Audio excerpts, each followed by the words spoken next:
There is a very specific kind of breaking point that happens inside of an abusive marriage that nobody prepares you for. It's not the screaming, it's not the cheating, it's not even the debt, the lies, or the coercion. It's the moment your body realizes the relationship you're inside of is not real in the way that you thought it was, and you can no longer pretend you don't know that. For me, I realized he did not see me as a person, not as a wife, not as a partner, not even as someone he respected, just as someone who cooked, cleaned, absorbed his moods, paid the bills, and made his life easier. And I didn't leave, by the way. I made him leave. I didn't do it because I was brave or because I had a plan. There were 2 moments in that marriage where my body clocked something my mind had been trying to live around for years. One happened in a therapist's office, the other in my own kitchen. Those were the moments that forced me to see the absolute truth of my life, my marriage, and of him. Before that, I thought leaving would look like a packed bag, crying on the bathroom floor, having some massive breakdown where I finally chose myself. That's the story people like to tell because it feels clean. It makes it sound like a simple decision. That's not what it was. What actually happened was a lot slower, uglier, and way more quiet. It was me living inside of a marriage where I was constantly adjusting myself so things wouldn't explode, where I learned how to manage somebody else's emotional state better than my own, where I stopped bringing things up because every conversation turned into a fight, and I was tired of being told that I was a bitch, that I was too emotional, and the list goes on. I stayed because I was calculating risk every single day. Risk to my nervous system, risk to my sanity, risk to my son. People think women stay because they're weak or hopeful or attached or still in love. Most of the time, women stay because they are managing danger. I was afraid of what would happen if we wound up in a shared custody arrangement where I could not protect my son. If right now you're managing someone's temper, moods, reactions, capacity to escalate, ability to retaliate, or their power in the system that you share, then you already know what I mean when I say staying doesn't feel romantic. You're living in a body that never relaxes. You're watching the room before you speak. You're measuring your tone, watching someone else's face while you're talking, and deciding in real time whether to finish that sentence. That was my normal. So when I say there were 2 moments that ended my marriage, I don't mean they made me sad. I mean they broke the internal contract I had with myself to keep trying to make something work that was never actually real. It certainly was not going to be something that I could continue inside of safely. One of those moments showed me I was not even seen as a human being. The other showed me he was willing to put my son in harm's way to keep control. And once your body clocks those 2 things, there's no story left to tell yourself. Logic meets nervous system meets absolute raw reality. There's nothing left to fix, save, and there's only the moment where you realize the life you are in is not a life you can stay inside of anymore. This is my truth of the 2 moments I was absolutely done with my marriage to a narcissist. You will see parts of your own life in this. It is an episode that is going to bring you back into reality and remove the disconnect from what is happening in your abusive relationship right now. I'm Megan Webster, an abuse recovery coach, a trauma-informed strategist, and the woman a narcissist hopes to never meet twice. This is the Narcissist Worst Nightmare podcast, and today I'm going to tell you the 2 catalyst moments that ended my marriage to a narcissist, because a lot of women think they need one massive event to justify leaving, and that belief keeps you trapped in mental negotiation while your body is bearing the cost. I'm also going to help you understand what it means for you if you're still inside of an abusive relationship, still explaining it away, still trying to be the one who fixes it, still managing the temperature of the room from day to day so nothing else blows up. At the end, I'm going to lead you into the next episode because the next one is the other side of the story. It's how I built a business inside of that marriage and created financial autonomy under the radar. That part matters because truth without resources leaves women stuck. I was in that marriage, the entire relationship actually, for just under 2 years, and the lie that kept me there was simple. I believed that if I did more, loved more, tried harder, explained it better, something would finally click and I'd get the version of him I thought I married. That belief makes you work like it's your job to earn basic decency. It makes you monitor yourself instead of monitoring the pattern. It makes you overfunction so the relationship looks stable from the outside, even when you feel like you're disappearing. I was an actor, smiling, pretending to be happy, playing wife, mom. Inside, I felt exhausted, angry, hurt, terrified. If I didn't do things his way, he would blow up. I had a ton of shame as well because nobody knew. The part that people love to ignore when they judge women in abusive relationships. They picture a woman who doesn't know. They picture a woman who's oblivious. Someone who's making excuses because she's in love. What they don't picture is the woman making calculations. The one who can feel danger in the air that she's managing day to day. One of my biggest fears was custody. Not full custody, any custody where my son would be alone with his anger and I wouldn't be there to intercept it, soften it, redirect it, buffer it, or protect him from what I could survive a lot myself. What I could not tolerate was the idea of my child being inside of that environment without me in the room. So I stayed, not because I didn't see it or because I didn't understand what was happening. I stayed because I had already seen what happened when I didn't comply. I had already learned the cost of disrupting the system and how fast things could escalate when he felt challenged, threatened, or exposed. That's the part people miss when they talk about just leaving. Leaving is not an emotional decision. It's a risk assessment. It's a nervous system calculation. It's you standing inside of a dynamic that already feels unstable and asking yourself, what happens if I remove myself from this entirely? And most of the time, you already know that the answer to that is not safe. So you start managing instead of living. The moods, the timing of conversations, the topics that are allowed, your reactions so they don't trigger his. You manage the household energy like it's your full-time job.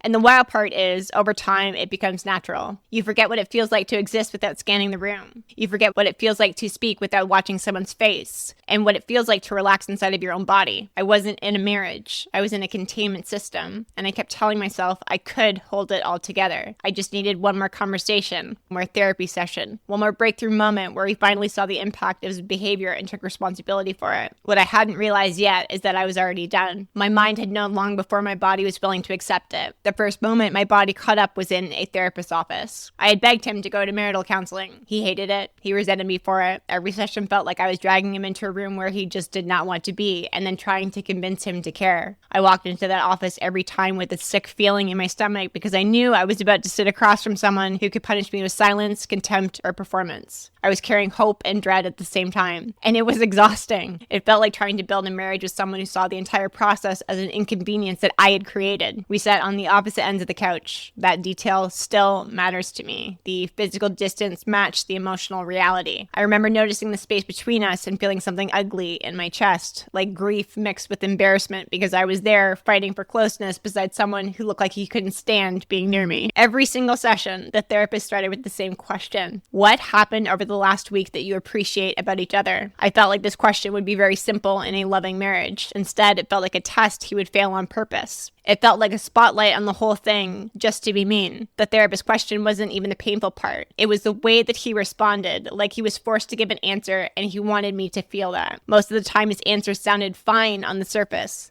Compliments, but they were always slightly off. Backhanded, performative, like he knew what he was supposed to say, not what he actually felt. I would sit there listening, trying to translate it into something warmer than what it was, because that's what I had been doing my entire marriage, making his scraps sound like love so I could keep functioning. On our 6th session, she stopped him. She said his compliments did not sound sincere, that they weren't actually kind, and then she asked him something different. She asked him what he liked about me as a person. When she said it, it landed like a direct hit. I remember sitting there thinking, like, oh my God, please just answer it. Give her something real. Give me anything that proves I haven't been making this entire scenario up in my head. His response was that I was a good cook, that I cleaned, and I was an okay mom. The therapist said no, Megan the human, and he could not say anything. I remember the air in the room changing. I had like a hot flash moment. It felt like my entire life was being exposed and then reduced to chores and usefulness, and now everybody could see it in plain sight. For 40 minutes, 40 fucking minutes, she tried to prompt him. She asked more questions, offered examples, gave him space. 40 minutes is a long time to watch your own marriage die in real time. It felt endless. I could feel that familiar sensation I used to get in early sobriety when something would crack and you realize you can't go back to that version of yourself that you used to know. It was the most painful thing that I'd had to sit through since I got sober. Not because it was a disappointment. It was a collapse of a story that I'd been using to try to stay. He was able to tell her what he liked about pizza, about football, about our son, but he could not say a single thing about me. It removed any excuse that I had been giving him. It wasn't that he struggled with words. It wasn't that he needed time. It wasn't that he was shut down. He had access, language, opinions, just nothing for me. I sat facing a clock and I cried. Not loudly, quiet, hollow crying. The kind where something inside of you collapses and you really don't have the energy to react. I remember feeling humiliated and strangely calm at the same time because my body was doing what it does when it can't pretend anymore. The tears were just pure pain. That was the moment that I truly realized he didn't see me as a person, and he believed what he said. In his body, in his nervous system, in the way he related to me, I was not a partner. I was a function. Someone who cooked, cleaned, paid the bills, absorbed his moods, and made his life easier. Sitting there, I could feel the mix of anger and grief because I'd been contorting myself for someone who couldn't name one thing that he valued about me that wasn't tied to what I did for him. I already knew this on some level, but knowing something and having it reflected back to you in real time are two different experiences. One is a suspicion you can override. The other is a moment you can't unsee and you can't unhear. And after that session, I could not go back to playing along. There was no manipulation in that moment. No yelling, no gaslighting, no spinning, just the truth, sitting in a room with nowhere to hide. And that was the part that made it feel brutal because I couldn't blame it on an argument or his work or his tone or his anger or his PTSD. It was clean, it was quiet, and it was undeniable. What I think hurt the most was realizing he was capable of seeing things he liked and expressing them. He just didn't have to say that about me. And that really told me everything. It's like he didn't know me, but he also didn't care to know me. He didn't respect me. And I still believe that he did that to hurt me that day. I believe that he understood exactly what he was doing in that moment. I feel like he wanted me to feel small in front of a witness, like a power thing dressed up as inability. When the therapist asked me how I felt, I told her the truth. I said that was painful and humiliating, and it confirmed something that I was afraid to admit. When I started to say it out loud, I felt my throat tighten and I wanted to be sick. It's a moment where I stopped protecting the illusion of what I wanted this to be and what I hoped the marital counseling would turn out as. I then asked her if I could say what I appreciated about him, because even in that moment, even after watching him fail to name any single thing about me, even after the abuse, I could list the things about him easily. His dedication to his work, how much he cared about his dad's health, his desire and commitment to change his weight so he could be healthy for Hunter.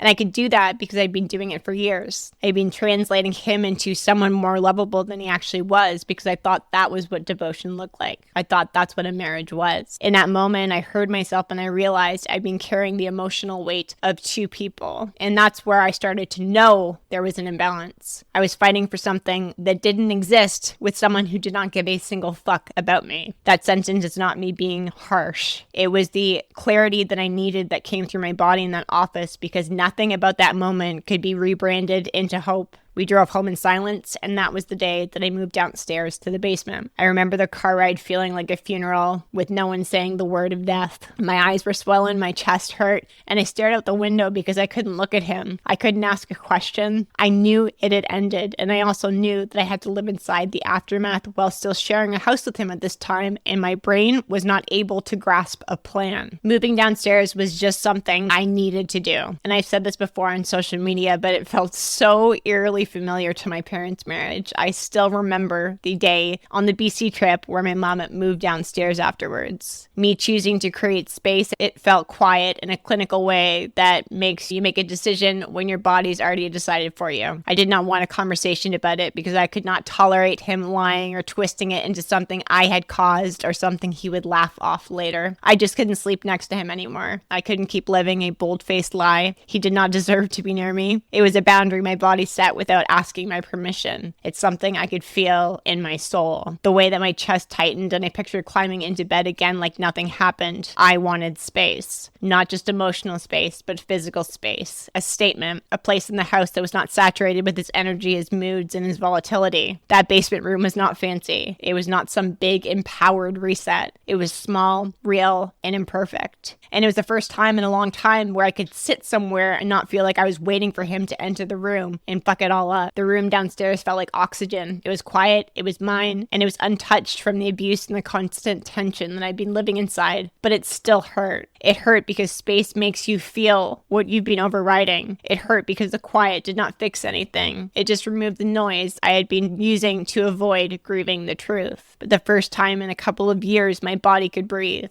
And when my body could breathe, grief showed up immediately. It was the first moment I started grieving my marriage. Not the marriage I lived, but the marriage that I thought I had, the life I pictured, the one I was trying to build for us. The version of him I kept trying to pull out of chaos. The therapy sessions put a crack in something, and the room turned that crack into a break because I finally had enough space to hear myself think without constantly being judged by him. That is when things started to shift internally, not in an excited, hopeful way, but in a final way. And final does not mean steady and strong. It was the part of me that kept arguing with reality that just got fucking tired. It means I started seeing everything through a different lens, not the lens of how to fix it, but the lens of what is true. I was no longer trying to save my marriage. I was meeting lawyers. I was getting pieces of my business in order, living a separate life inside of the same house. The separation itself was just logistical. It was quiet decisions stacking up behind the scenes while I kept showing up as normal enough to not trigger another explosion. We were strangers with shared walls. It's exactly what it felt like. I felt completely alone, but I always had been, and the isolation kind of makes your body understand that it was carrying everything by itself. There was a part of me that still hoped he would see the truth, that he would understand the pain, that something inside of him would finally get it. The hope wasn't romantic. It was the part of me that didn't fully want to accept that I'd built a life around someone who just did not respect me. But another part of me knew that was all over. Not emotionally, structurally. There was a shift. I was done negotiating with reality. I was done rewriting what I was living so I could tolerate it.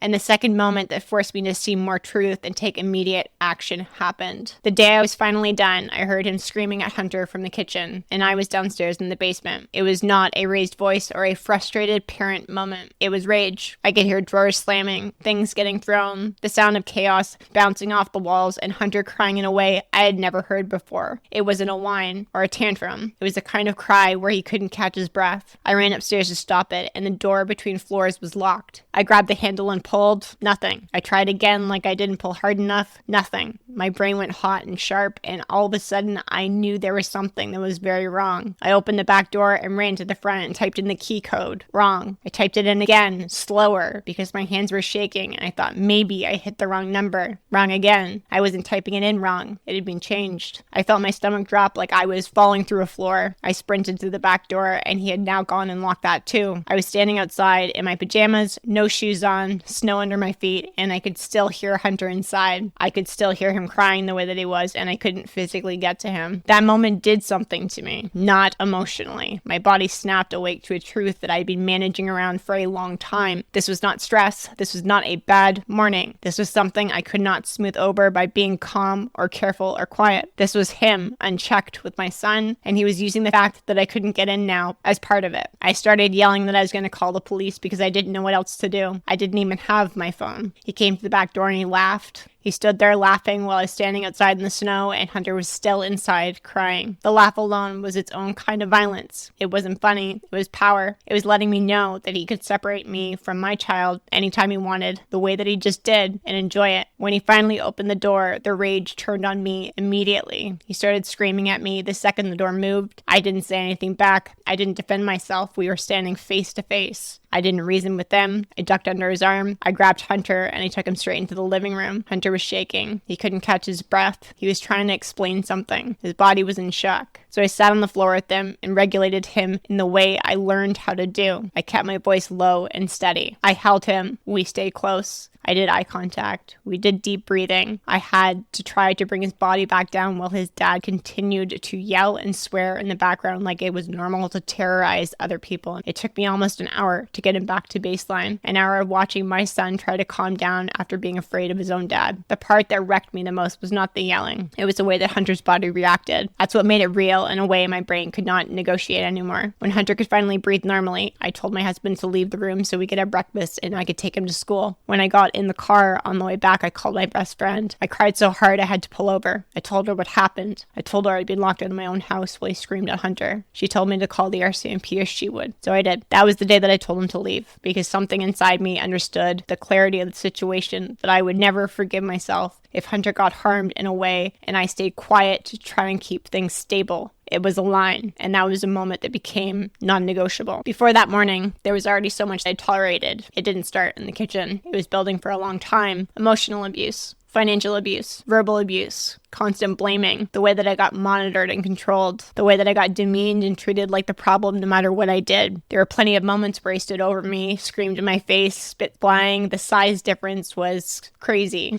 He was 350 plus pounds, over 6 feet, and I'm about 110. I never raised my voice once in those moments, not because I was a calm, evolved person, but because I learned quickly that escalation made everything worse. That had become my normal, and I hate saying that out loud because it should never be anyone's normal. What crossed the line for me was the locked doors. It was him changing the code on the house that I bought us, then using that to keep me physically separated from my child while he raged out. It was the fact that I could hear Hunter and I couldn't get to him. It was the laugh at the door. It was the message underneath of it all, which was, I can block you and you can't stop me. My body started to react and that line was drawn. Because it was one thing for him to hurt me, but it was another thing entirely for my child to be affected by his father's rage in a way I could see, hear, and feel. I remember thinking in the clearest language possible, if something happens to my son because I stayed, I will never forgive myself for the rest of my life. It made everything more urgent. I did not know anybody in New Brunswick. I have no family here, no community, no built-in support system, no safety net. If something went sideways, the only people who would know were the police. That reality scared me more than being alone because it meant I couldn't afford to keep minimizing what was happening. I could not afford to keep playing nice with a situation that was escalating. That's why the call to the RCMP mattered. It was me recognizing the line that had been crossed, and I needed the reality on the record. After I hung up with my best friend, I called the RCMP and I sat for a long time before I hit dial because I had no idea what I was going to be walking back into. I had no idea what the house was going to feel like when I opened that door. I had no idea what version of him I was going to meet. And all I could see in my mind was Hunter's face when I picked him up and carried him into the living room to start regulating. When someone answered, I was met with a very kind man who actually listened to what I had to say. It wasn't just about that morning, because that morning doesn't happen in singularity. There were a series of other events, things that I had already reported on file, not because I ever wanted to blow up my life or my relationship or my family, not because I was trying to punish him or I was trying to make a scene. Every time I called before, I asked them to file the report and not to take action.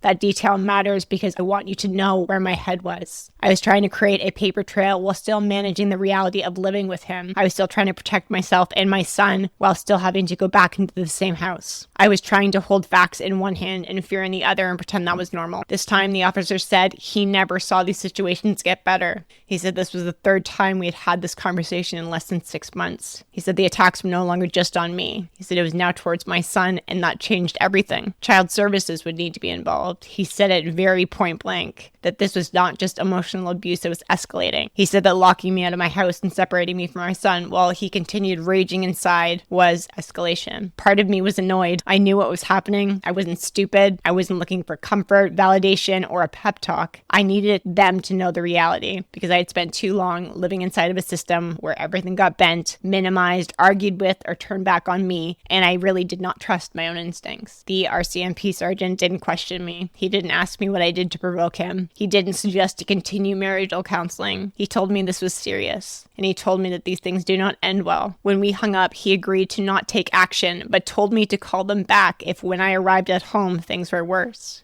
He gave me instructions that felt like a line of before and after. It forced me to acknowledge my next move was not a normal next move. It was 1, an assessment. 2, it was risk. It was walking back into a situation where I needed to plan what to do if it escalated again. Before we ended the call, he asked me to make a plan to leave. I told him I would not be the one leaving. I told him that I would be asking him to leave, and I believed that I would need police presence in order to do that. And that was the moment I realized I was not going to negotiate through another day. I was going to end it. When I got back to the house, I was not emotional. I was not crying, yelling, shaking. I wasn't trying to explain myself, and I wasn't trying to convince him of anything because I already knew there wasn't another moment that deserved time. I felt numb, but it wasn't disassociation. It was just finality. It felt like there was a part of me that had been carrying the relationship on my back finally shut down. The part that managed him, regulated the room, kept the peace, held the family together, negotiated reality, and justified behavior just stopped showing up to work. I didn't need more evidence. I didn't need a better conversation. I was done. I didn't sit him down for a talk. I did not ask for space. I didn't suggest he stay somewhere else for a bit. I did not offer more therapy, a plan, or a timeline because I was not looking for a solution anymore. I told him he had to leave the house. He didn't apologize. He didn't acknowledge screaming at our son. He didn't acknowledge locking me out or changing the door code or separating me from Hunter while he continued his rage inside. He looked at the whole thing and reached for the same outcome he always wanted, which was me to swallow it, to forgive him, to make it disappear so he didn't have to face what he had done, which is exactly what he asked. He asked me to forgive him, like forgiveness was going to be a reset button he could press. He asked me to keep trying, like effort was supposed to come from me again. He asked me to move past it, to not be dramatic, like I'd been living years inside of this already. I remember standing there thinking how fucking insane this was. That after me standing outside in the snow in my pajamas, while you screamed at our son through a locked door, the best he still had was a request of more of me. More tolerance, more emotional labor, more patience, more self-abandonment. That was the moment I knew there was nothing left to discuss. Not because I was angry, but because the truth had finally landed in my body. This is what it is. This is who he is. This was the life I was being asked to accept as normal. And I built this life. I bought that house. I paid the bills. I solo parented. I held it together. I carried the structure of the family while being emotionally, financially, and verbally abused inside of it. There was no world where I was packing a bag and disappearing when the person who created the chaos stayed comfortable in the space that I paid for. I thought about running 100,000 times. I imagined taking Hunter and leaving in the middle of the night more times than I can honestly tell you. But I also knew what it felt like to run, and I knew something else too. I hadn't done anything wrong, and I wasn't going to act like I did. So I did not leave. I told him to go. And even then, it was not relief that I felt. I felt scared, not panicky, just deeply aware that everything had changed and I was finally the one choosing. But I also felt proud of myself in a way that was different. It wasn't performative. It wasn't loud. It wasn't retaliation. It was just quiet and solid, like something that my body could finally sit with because it was the truth. It was the absolute truth of my life. When he left, the house did not feel peaceful. It felt unfamiliar. The quiet was disruptive. There was no more emotional tension, no atmosphere to monitor, no moods to manage, no emotional weather to prepare for. I'd moved downstairs months earlier, and even that small separation had felt significant. Standing in the main part of my house, I realized how much damage had happened there. I felt uncomfortable in my own home, and my body didn't know how to exist inside of it. My nervous system kept waiting for something to happen, a door to slam, a voice to raise, the familiar sense of pressure in the room, the moment where energy shifts and you know you need to prepare. But nothing happened. And instead of relief, what came up was exhaustion. Bone tired, achy, like I could sleep for the next 10, 15 years and not feel rested. I didn't know how much I'd been fighting, and my nervous system finally had time to process the weight of what I'd been carrying. Grief, rage, pain, and disbelief showed up. Not about him, about me. How long I had lived like that. How much I had normalized and how deeply I'd trained myself to tolerate a life that was breaking me. Because when you exit a narcissistic relationship, the first thing that surfaces is not excitement or freedom. It's the emotional backlog your body never had space to feel while you were still inside of it. I had a lot of moments of reflection then, and when things got really quiet, I realized I was not the only one living like this. I was inside of a coaching program for business, and I accidentally posted a message in the group chat that was meant for my coach, and it said something to the effect of, "Bye, Felicia," and it was talking about my ex-husband. Wrong place, full send, and one of the women in the group messaged me right after, and she asked me if I was okay and wanted to talk. I shared a little bit, and I told her I was planning to get a divorce, and a little bit of what happening behind closed doors. I just told a bit of the truth. She shared she was dealing with something like that too. She couldn't name it yet. She wouldn't use certain words. You could feel she was trying to make it smaller so she didn't have to face how big it might be. Eventually, she booked a private call with me, and that was the start. We've been working together for almost a year and a half now. What she was living in was psychological abuse. She did not call it that at first. She tried to find nicer words. Then one day, she hit her own moment where she stopped negotiating with herself and it became simple. She wanted to leave. She had to leave, and we executed. Fast forward to now, she's divorced almost a year later, living in a different state, working a job that feeds her soul. Her business is expanding, and she's dating again. People like to imagine that there's one clean moment that ends a relationship, one event, one final straw, some big ending where everything becomes obvious. That was not my experience, and honestly, it's very similar for my clients. What actually happens is quieter and slower. It feels like death by 1,000 paper cuts. A buildup of hundreds of moments where your body keeps clocking things that your mind tries to rationalize. There are usually two that stand out. One that breaks your heart, and the one that scares the fuck out of you. For me, the first one happened in the therapist's office, and the second happened in my kitchen. The therapist's office showed me that I wasn't seen as a human being. The kitchen showed me that he was willing to put a child in harm's way to maintain control. The first one gave me emotional closure. The second one made me afraid for my son's safety, not my own, my son's. And once your body clocks both of those, there's there's no story left to tell yourself. Not because you're trying to be logical, but because something in your biology shifts. There's no more space for justification. There's no narrative left to attempt to ignore. There's just reality. Looking back now, I can see that I had already been gone for months, probably close to a year, before I told him to leave. I had emotionally checked out long before the relationship officially ended to protect myself. But my body made the final decision. My nervous system had actually chosen, and my mind was just catching up. This is what people do not understand about narcissistic relationships. You do not leave when you feel brave. You leave when your body decides this life is not livable anymore. There's a shift that happens one day where everything becomes crystal clear. There's no more trying to contain the damage and just knowing that you will not survive if you continue.